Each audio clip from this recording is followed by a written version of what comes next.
Life की reality क्या है? लाइफ की रियलिटी जो कुछ है आज है कल नहीं होगा।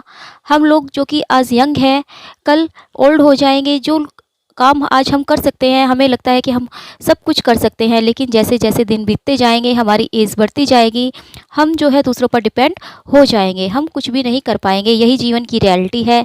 आज भले ही कोई इंसान ये सोच ले कि वो सब कुछ कर सकता है, लेकिन सब चीज़ को यहाँ पर नष्ट हो जाना है एक दिन। यही इस नेचर की रियलिटी है, यही इस लाइफ की रियलिटी है। और इसी रियलिटी को दिखाती है हमारी आज की पोयम साइमन ली। तो hello friends, welcome back to my channel. आज जो है हम बहुत ही अच्छी पोयम पढ़ने वाले हैं साइमन ली, जो कि हमें एक रियलिटी से रूबरू कराएगी, हमें दिखाएगी कि हमारी रियलिटी क्या है। ये जो पोयम है ये विलियम वर्ड्सवर्थ ने लिखी थी। ये बहुत ही अच्छी पोयम है। ये जो है पब्लिश हुई थी 1798 में इन लिरिकल बैलेड्स। इसमें 12 ऑक्टेव्स हैं और जो इसकी राइमिंग स्कीम है डेट इज़ ABABCDED। इसका जो सबटाइटल है वो है द ओल्ड हंट्समैन। ये एक हंट्समैन की स्टोरी है। इसमें एक हंट्समैन को दिखाया जाता है जो कि अब बूढ़ा हो चुका है। It is a rhyming lyrical poem. ये एक लिरिकल पोयम है rhyming that tells a specific person's story, जो कि एक पर्सन की स्टोरी को दिखाती है। Simon Lee was once tall and worked as huntsman but now he is old. Simon Lee क्या था? एक समय था जब वो बहुत ही लंबा था और एक हंट्समैन का वो काम करता था, लेकिन अब वो बूढ़ा हो चुका है। अब वो अकेला है, केवल अपनी वाइफ के साथ वो रहता है और वो बहुत ही गरीब है और उसे फोर्स किया जाता है काम करने के लिए टू सर्वाइव, क्योंकि उसे सर्वाइव करना है, क्योंकि उसे जीना है। तो इसीलिए जो है उसे बहुत ही हार्ड जो है वो वर्क करना पड़ता है। तो चलिए स्टार्ट करते हैं अपनी आज की poem Simon Lee the old huntsman. In the sweet shire of Cardigan. Cardigan एक शहर है। कार्डिगन के स्वीट सायर में not far from pleasant Ivor Hall, सुंदर सा जो एक आइवर होल है उससे ज़्यादा दूर नहीं।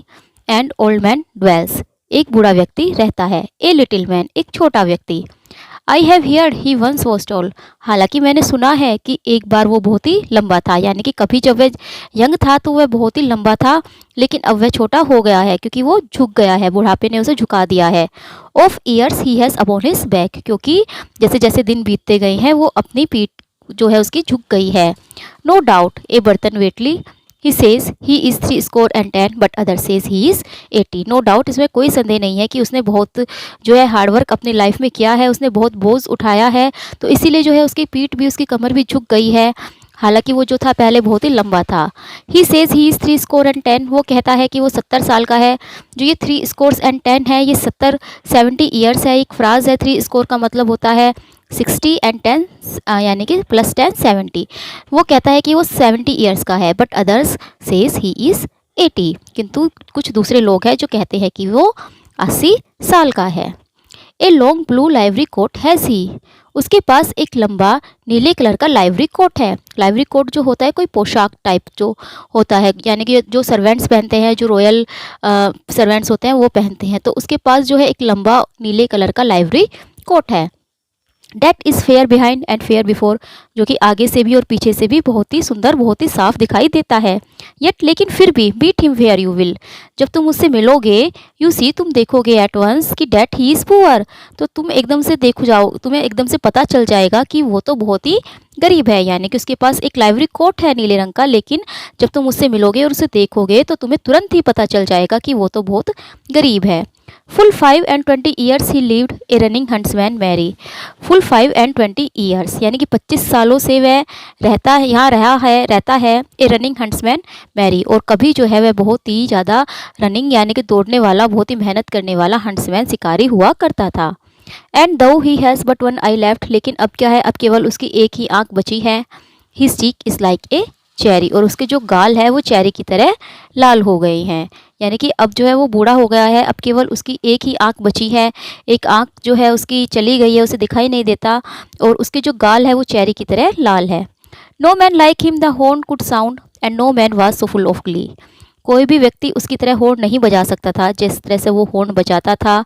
And no man was so full of glee, और कोई भी व्यक्ति उसकी तरह इतना खुश नहीं होता था जितना वह होता था। To say the list for countries round had heard of Simon Lee, और ज़्यादा से ज़्यादा क्या कहें, 4 जो देश थे, 4 जो कंट्री थी, उन्होंने साइमन ली के बारे में सुन रखा था। यानी कि साइमन ली जो था वो बहुत ही फेमस व्यक्ति था। हिज मास्टर्स डैड, लेकिन अब क्या है, अब जो उसके मास्टर थे उनकी डेथ हो चुकी है। And no one now dwells in the hall of Ivor, और हॉल ऑफ आइवर में अब कोई भी नहीं रहता। Man, dogs and horses all are dead, और उसके जो एनिमल्स थे, डॉग्स और हॉर्सेस और जो लोग वहाँ पर रहते थे, सब मर चुके हैं। He is the sole survivor, अब वह केवल अकेला सर्वाइवर वहाँ पर बचा है। His hunting feats have him barefoot of his right eye as you may see। उसके जो हंटिंग्स के कार्य थे, जो उसके शिकार वो करता था, यानी कि जो वो मेहनत वो करता था, उसकी वजह से जो है उसकी एक आँख चली गई है। एज यू मे सी, जैसा कि तुम देख सकते हो। एंड देन, और फिर what lives those feets have left, और उसके जो कार्य थे उसने जो है उसके लिम्स के साथ क्या किया है, यानी कि उसके जो लिम्स हैं, उसके जो पार्ट्स हैं बॉडी के, वो बहुत ही कमज़ोर हो गए हैं। The poor old Simon Lee, बेचारा बूढ़ा Simon Lee. He has no son, उसका कोई पुत्र नहीं है। ही हैज़ नो चाइल्ड, उसका कोई बच्चा नहीं है। हिज वाइफ, उसकी जो वाइफ है, एन एज्ड वूमेन, वो भी बूढ़ी हो चुकी है। लिव्स विद हिम, वो उसके साथ रहती है। नियर द वाटरफॉल, वाटरफॉल के पास। Upon the village common, common village के ऊपर, यानी कि अब उसके पास कोई नहीं है, केवल उसकी वाइफ है जो कि उसी की तरह बूढ़ी हो चुकी है, और वो दोनों जो है विलेज में रहते हैं वाटरफॉल के पास। And he is lean and he is sick, और अब वह झुक गया है, और वह जो है वो सिक है, यानी कि वो बीमार रहता है। हिज dwindle बॉडीज हाफ आवरी, और जो उसकी बॉडीज़ है, उसकी जो शरीर है वो क्या है, वो बिल्कुल थक गया है, बिल्कुल कमज़ोर हो गया है। और हाफ एवरी, और वो बिल्कुल आधा जो है वो टेढ़ा हो चुका है। एवरी माने होता है टेढ़ा हो जाना, यानी कि झुक जाना। His ankles they are swoln and thick, और जो उसकी एंकल्स हैं वो क्या है, वो सूज गए हैं, और वो जो है उसमें जो है स्वेलिंग आ गई है। His legs are thin and dry, और उसकी जो टांगे हैं वो बहुत ही पतली और सूखी हुई हो गई हैं। उसकी टांगें बहुत ही पतली हो चुकी है और बिल्कुल सूख चुकी हैं। व्हेन ही वाज यंग, जब वह यंग था, ही लिटिल न्यू ऑफ हस्बेंड्री और टिलेज, तो वह बहुत ही कम जानता था कृषि के बारे में या जुताई के बारे में। हस्बेंड्री होता है कृषि का काम, और टिलेज खेत जोतना, यानी कि वो जो कृषि का काम था वो बहुत ही कम जानता था। लेकिन नाउ, अब he is force to work, अब जो है वो कार्य करने के लिए उसे फोर्स किया जाता है, यानी कि अब उसे जो है वो कार्य करना पड़ता है, जो कि उसने अपनी यंग एज में भी नहीं किया था। दो वीक, कमज़ोर होने के बावजूद भी। The weakest in the village, और वह उस गांव में सबसे वीकेस्ट पीपल है, सबसे वीकेस्ट मैन है वो उस गांव में, यानी कि वो कार्य जो उसने अपने यंग एज में भी नहीं किया था, अब बूढ़े होने के बाद अब जो है उसे यह कार्य करना पड़ता है। He all the country could outrun, could leave both man and horse behind. अब जो है ये उसकी यंग एज के बारे में बताते हैं पोइट हमें। पोइट कहते हैं कि वो जो व्यक्ति था वो जो है पूरी कंट्री को दौड़ सकता था, यानी कि वो जो पूरा शहर था वो उसमें चक्कर लगा सकता था। Could leave both man and horse behind, और वो जो है दोनों को पीछे छोड़ सकता था, मैन को भी और हॉर्स को भी, यानी कि वो घोड़े से भी तेज दौड़ता था, और कोई भी जो व्यक्ति था वो उससे आगे नहीं जा सकता था। एंड ऑफन, और प्राय, ere the race was done, जब रेस खत्म हो जाया करती थी, ही रील्ड, तो वह लड़खड़ाया जाया करता था, यानी कि जिस तरह से बहुत तेज दौड़ते हुए एकदम से रुकते हैं तो वो लड़खड़ा जाते हैं। एंड वाज स्टोन ब्लाइंड, और एकदम से वो स्टोन ब्लाइंड हो जाता था। स्टोन ब्लाइंड मतलब आंखों के आगे एकदम से अंधेरा छा जाना, अंधा हो जाना, यानी कि जब वो पूरी रेस लगाता था, पूरे जोरों शोर से वो दौड़ता था, और जब वो रुकता था तो एकदम वो लड़खड़ाता था, और ऐसा लगता था कि उसकी आंखों के आगे अंधेरा छा गया है। And still there is something in the world at which his heart rejoices, और फिर भी जो है इस वर्ल्ड में कुछ चीज़ थी जिससे उसके हर्ट को बहुत ज़्यादा आनंद मिलता था। फॉर, क्योंकि when the chiming hounds are out he dearly loves their voices, जब भी जो हाउंड्स थे, यानी कि हाउंड्स होते हैं जो शिकारी कुत्ते होते हैं, वो बाहर आते थे तो वह उनकी आवाज़ें सुनकर बहुत खुश होता था। Old Ruth works out of doors with him, अब फिर से जो है उसकी ओल्ड एज की बात यहाँ पर बता रहे हैं। अब जो है उसकी वाइफ के बारे में बता रहे हैं कि जो बूढ़ी रूथ है वो भी जो है उसके साथ काम करती है आउट ऑफ डोर्स, यानी कि घर के बाहर। And does what Simon can not do, और वो वह काम करती है जो साइमन नहीं कर सकता। फॉर, क्योंकि she not over stout of limb each stouter of the two, क्योंकि वो जो है साइमन से एज में कुछ कम है, तो इसीलिए साइमन से थोड़ी स्ट्रॉन्ग वो है। हालांकि ज़्यादा स्ट्रॉन्ग वो नहीं है, लेकिन फिर भी थोड़ी बहुत स्ट्रॉन्ग वो साइमन से है, तो इसीलिए साइमन जो काम नहीं कर सकता वो वह करती है। And thou, you with your utmost skill from labor could not win them, alas, this very little all which they can do between them। लेकिन फिर भी बहुत से काम ऐसे हैं जो वे दोनों मिलकर भी नहीं कर पाते। कुछ लेबर्स ऐसे हैं जो उनसे दोनों से नहीं होता, और इसीलिए जो है वे जो दोनों काम करते हैं उससे बहुत ही कम वो अपने मतलब सर्वाइव करने के लिए बहुत ही कम वो काम कर पाते हैं। यानी कि उन दोनों में, हालांकि वो जो रुथ है वो थोड़ी सी स्ट्रॉन्ग है, लेकिन इतनी स्ट्रॉन्ग भी वो नहीं है क्योंकि वो भी बूढ़ी ही हो चुकी है, तो ज़्यादा मेहनत वो भी नहीं कर पाती। वो दोनों मिलकर भी जो है अपना गुजारा नहीं कर पाते। बिसाइड्स देयर मोस्ट ग्राउंड हट ऑफ क्ले, उनकी जो मिट्टी की झोपड़ी बनी हुई है जिस पर काई जमी गई है, मोस्ट ग्राउंड होता है काई जम जाना, hut of clay, not 20 paces from the door, उनके दरवाजों से 20 कदम की दूरी पर, यानी कि केवल 20 कदम की दूरी पर भी नहीं, उससे भी कम, ये स्क्रैप ऑफ लैंड, एक छोटी सी ज़मीन का टुकड़ा दे हैव, उनके पास है।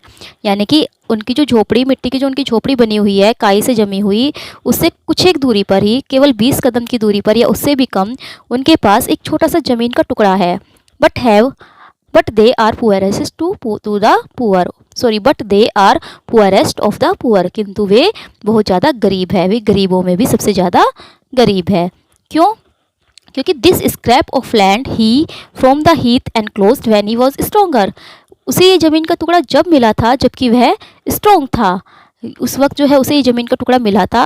बट किंतु what avails the land to them which they can till no longer, लेकिन अब उस ज़मीन के टुकड़े का क्या फ़ायदा जिसको कि वे जोत ही नहीं सकते, यानी कि अब तो वे जोत ही नहीं सकते उसको, तो अब उस ज़मीन के टुकड़े का क्या फ़ायदा है।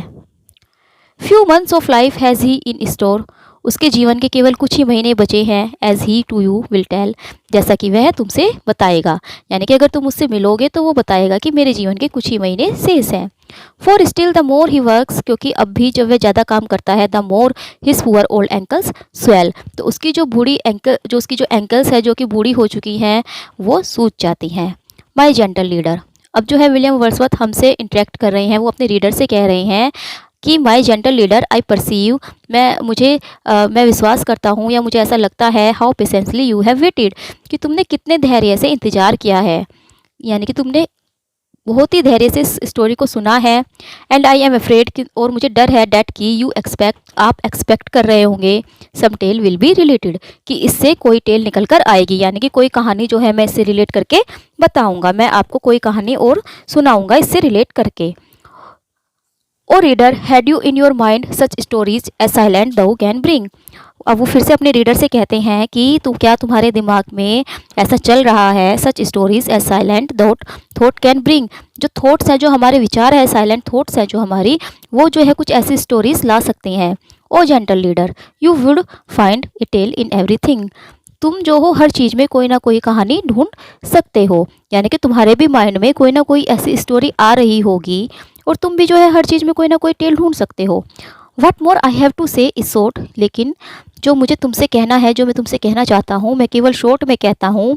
आई hope you will kindly take it, और मुझे आशा है, मुझे उम्मीद है कि तुम इसे टेक करोगे, तुम इसे एक्सेप्ट करोगे, तुम इसे समझोगे।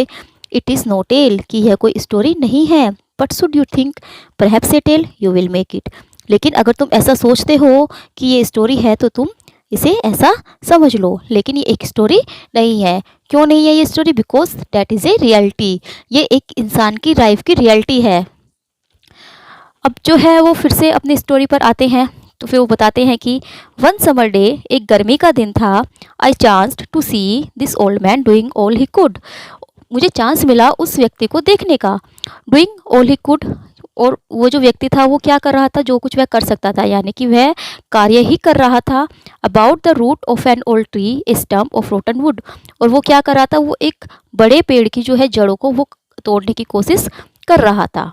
द मैटोक टोटड इन हिज हैंड, उसके हाथ में एक टूटा हुआ मैटोक था। मैटोक होता है एक एग्रीकल्चर टूल, यानी कि एक टूल जिससे कि पेड़ों को काटते हैं। सो वेन वाज हिज एंडेवियर, एंडेवियर यानी कि जो उसका कठोर परिश्रम था वो व्यर्थ था, यानी कि वो उस पेड़ को काट ही नहीं सकता था, because he was too old that at the roof of the old tree he might have worked for ever, क्योंकि उस पेड़ की जड़ को काटने के लिए उसे पूरी ज़िंदगी काम करना पड़ेगा, क्योंकि वो इतना बूढ़ा हो चुका था कि अगर वो पूरी ज़िंदगी भी काम करेगा तब भी वो उस पेड़ की जड़ को नहीं काट सकता था। You are over task good Simon Lee, give me your tool to him I said. इसके बाद जो है हमारे पोइट उसके पास जाते हैं, साइमन ली के पास जाते हैं और उनसे कहते हैं कि साइमन ली, तुमने बहुत काम कर लिया है, गुड, बहुत अच्छी बात है कि तुम बहुत अच्छा काम कर रहे हो, लेकिन लाओ मुझे अपना ये टूल दे दो, अपना जो औजार है ये मुझे दे दो।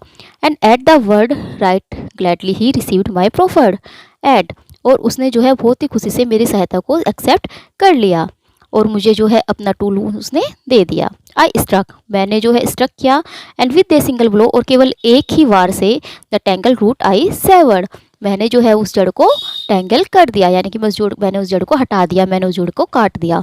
Eight which the poor old man so long and vainly had endeavoured, जिस पर कि वह बूढ़ा व्यक्ति बहुत देर से काम कर रहा था और उसका जो मेहनत थी, उसका जो कठोर परिश्रम था वो व्यर्थ ही जा रहा था, यानी कि जो काम वो बहुत ही मुश्किल से कर पा रहा था मैंने उसे केवल एक ही बार में कर दिया।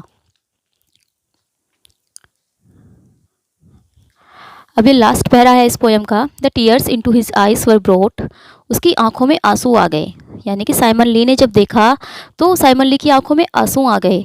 And thanks and praises seem to run so fast out of his heart, और ऐसा लग रहा था मानो उसके हृदय में बहुत ज़्यादा धन्यवाद जो है वो निकल रहा है, यानी कि वह मुझे बहुत ज़्यादा धन्यवाद कह रहा हो, मुझे बहुत थैंक्स बोल रहा हो और प्रेजेस कर रहा हो, यानी कि मेरी प्रशंसा वो कर रहा हो अपने मन ही मन में, यानी कि उसकी आंखों से आंसू बह रहे थे। I thought they never would have done, मैंने सोचा कि काश ऐसा ना हुआ होता। I have heard of heart unkinds kinds deed, मैंने जो है बहुत से जो है मैंने अनकाइंड्स, बहुत से जो है गलत कामों के बारे में और बहुत से जो है अच्छे कामों के बारे में मैंने सुना है। With coldness still returning alas the gratitude of man has often left me morning, यानी कि मैंने बहुत से लोगों को देखा है जो कि मतलब थैंक्स तो बोलते हैं लेकिन बिल्कुल एक रैशनलिस्ट की तरह बोलते हैं, यानी कि वो दिल से नहीं बोलते, वो सिर्फ एक दिखावा करते हैं।